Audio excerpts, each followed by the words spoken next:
जय Hind friends. Welcome to my YouTube channel English by देवा।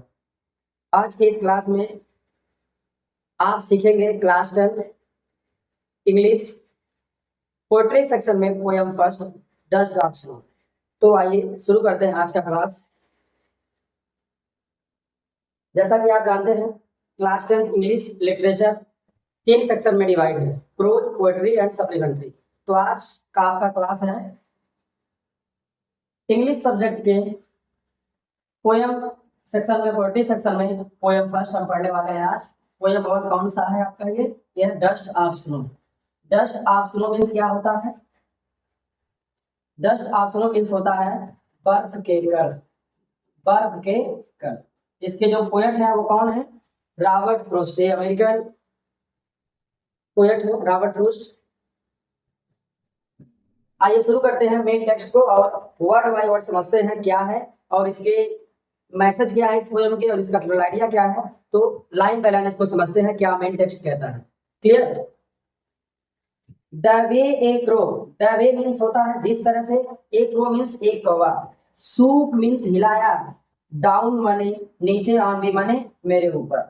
The dust means धूल। Of snow means बर्फ का। फ्रॉम मीन्स से। ए मीन्स एक। हेमलॉक मीन्स धतूरे का। वृक्ष, ट्री मीन्स धतूरे का और ट्री मीन्स। अब समझिए इसको क्या है। द वे ए क्रो अर्थात जिस प्रकार से एक कौवा सूक डाउन ऑन मी मेरे ऊपर हिलाकर गिरा दिया। द डस्ट ऑफ स्नो धूल का हिमलॉक ट्री एक धतूरे के पेड़ से। अब इसको समझिए, यहाँ पे कभी क्या कह रहे हैं? रॉबर्ट फ्रॉस्ट ये जो पोएट है ये नेचुरल फिनोमिना पर, नेचर के बारे में अपने पोएम्स को राइट करते रहते हैं और इन्होंने बहुत सारी पोएम को नेचुरल फिनोमिना और नेचुरल सीन्स के बारे में इन्होंने अपनी पोएट को लिखा, अपनी पोएम को क्रिएट किया है। तो इसमें ये रॉबर्ट फ्रॉस्ट नरेट करते हुए ये कहते हैं कि एक जो कवि है वो हेमलॉक ट्री के अंडर के नीचे खड़े हुए हैं और उसके ऊपर पेड़ की डाली पर हेमलॉक ट्री, एक जो धतूरा या विशाला वृक्ष है उसके ऊपर एक कौवा बैठा हुआ है।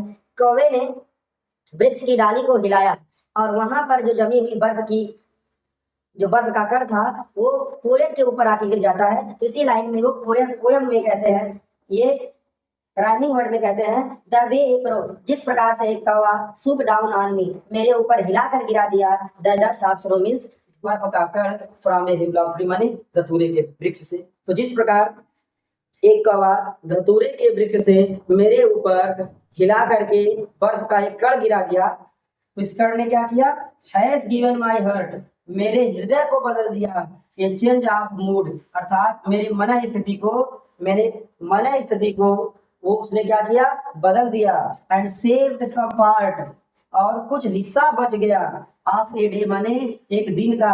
आई हैड ड्यूड माने जिसे मैं पश्चाताप में बिता देता, जिसे मैं एक्स्ट्रा में खर्च कर देता।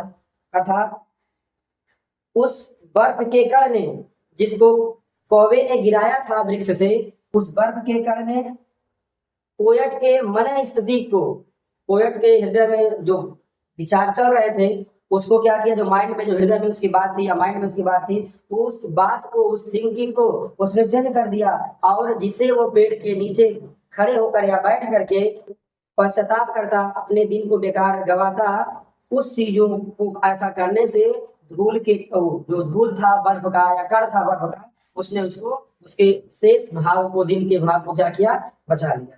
तो इस प्रकार ये जो पोयम है ये हमें मैसेज देता है कि छोटी से छोटी चीज, small things can change our mood.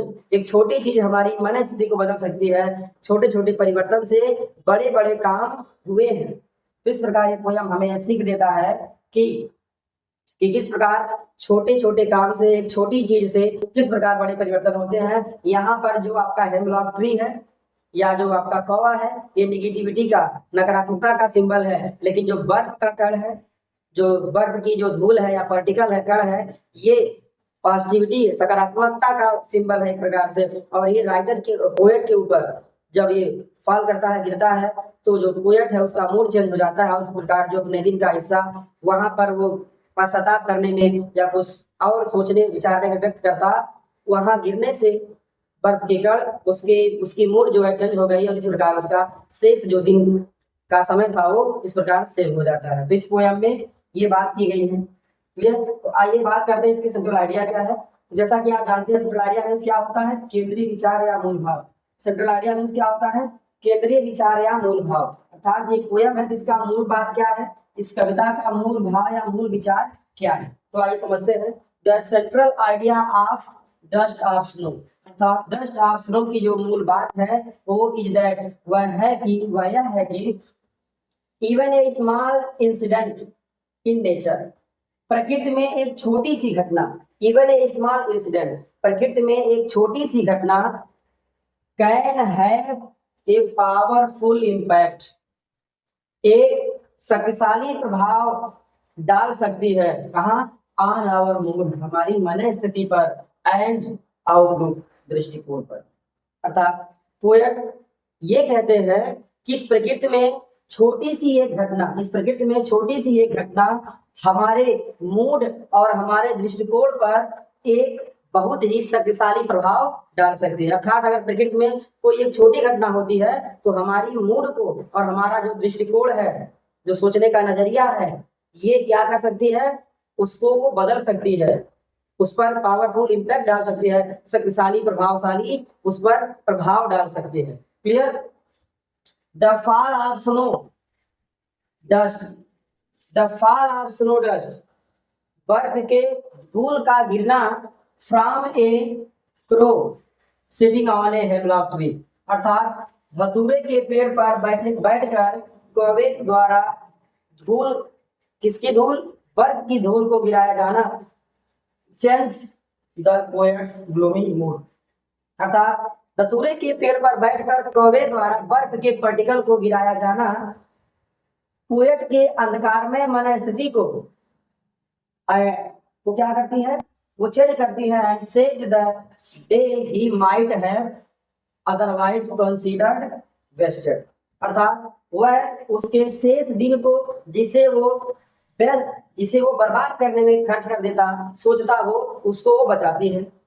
It conveys the message, यह संदेश देती है कि मोमेंट्स ऑफ ब्यूटी, सौंदर्य की घटना, सुंदरता की घटना, एंड ट्रांसफॉर्मेशन, और रूपांतरण की घटना, कैन कम अनएक्सपेक्टेडली, अर्थात सौंदर्य और परिवर्तन की जो घटना होती है वह अप्रत्याशित रूप से आ सकती है, अचानक आ सकती है, कभी भी आ सकती है। किसी को नहीं पता है कि कोई घटना कब होने वाली है, ऐसा हो सकती है। And helps us see life more positively, और इस प्रकार वह हमें जीवन को और ज्यादा सकारात्मक देखने में हमारी मदद करती है। तो मेन समरी इस पोयम का ये है, सेंट्रल आइडिया का ये है कि छोटी से छोटी चीज हमारे जीवन को बदल सकती है, ग्लूमी मूड को चेंज कर सकती है, और नेचर में हो रही कोई भी एक सुंदर इवेंट्स, मोमेंट्स, घटना जो होती है वो हमारे जीवन में सडनली आती है और हमारे जीवन को चेंज करके चली जाती है, और उसे हम सकारात्मक रूप में देख सकते हैं, अर्थात उससे सीख सकते हैं। जब छोटी चीज ऐसे हो सकती है तो हम तो बहुत बड़ी चीज है। तो इस प्रकार यही इसका मेन थीम है कि ये small things can change everything, ये small thing can change everything, एक छोटी चीज कुछ भी बदल सकती है। अब आपका मूड हो या कोई और चीज हो, बदला जा सकता है। और यहाँ पर डस्ट ऑफ स्नो ये नेचुरल हैपनिंग है, प्राकृतिक घटना है, जिसमें पोएट इस स्नो फॉलिंग के माध्यम से पर्सन्स को एक मैसेज देते हैं ताकि हम कभी निगेटिवली अर्थात नकारात्मकता पर रह जाए, पॉजिटिव थिंकिंग करें। क्लियर? तो आइए इसके मैसेज को एक बार फिर से रिव्यू कर लेते हैं। इसका मैसेज क्या है, लिसन केयरफुली।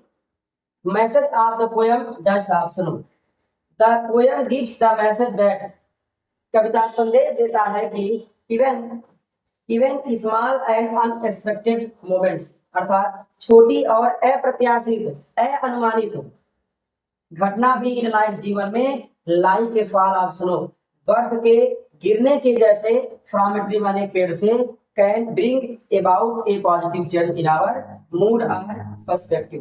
कहने का अर्थ यह है कि ये कविता हमें मैसेज देती है कि छोटी चीज भी और अप्रत्याशित, जिसकी हमें कोई अनुमान नहीं था, ऐसी चीज का होना भी हमारे जीवन में, एक पेड़ से बर्फ के कण का गिरना ये हमारे मूड और हमारे विचार को एक पॉजिटिव वे में बदल सकती है। इट टीचर्स यह हमें बताती है, सिखाती है टू फाइंड जॉय, आनंद लेने की, आनंद पाने की, एंड होप और उम्मीद पाने की इन सिंपल थिंग्स, छोटी चीजों, साधारण चीजों में। मैसेज पोयम का यह है कि हमें छोटी चीजों में भी, इन छोटी चीजों को समझकर देखकर भी एंजॉय लेना चाहिए। एंड रिमाइंड्स अस दैट, और कविता जो है हमें यह याद दिलाती है, बैड टाइम्स कैन टर्न, बुरे समय बदल सकते हैं, बेटर अनएक्सपेक्टेडली, मतलब और अधिक अप्रत्याशित रूप से। अगर आपके जीवन में कोई हार्डशिप्स या कोई कठिनाइयां है तो एक छोटा सा चेंज होगा और इससे जो चीज आप जिसका अनुमान नहीं कर रहे थे वह भी हो सकता है, अर्थात आपका जीवन जो है बेटर हो सकता है। जिस चीज की आप एक्सपेक्ट नहीं किए थे वो आपके जीवन में हो सकता है। क्लियर? तो thanks for watching my video. जय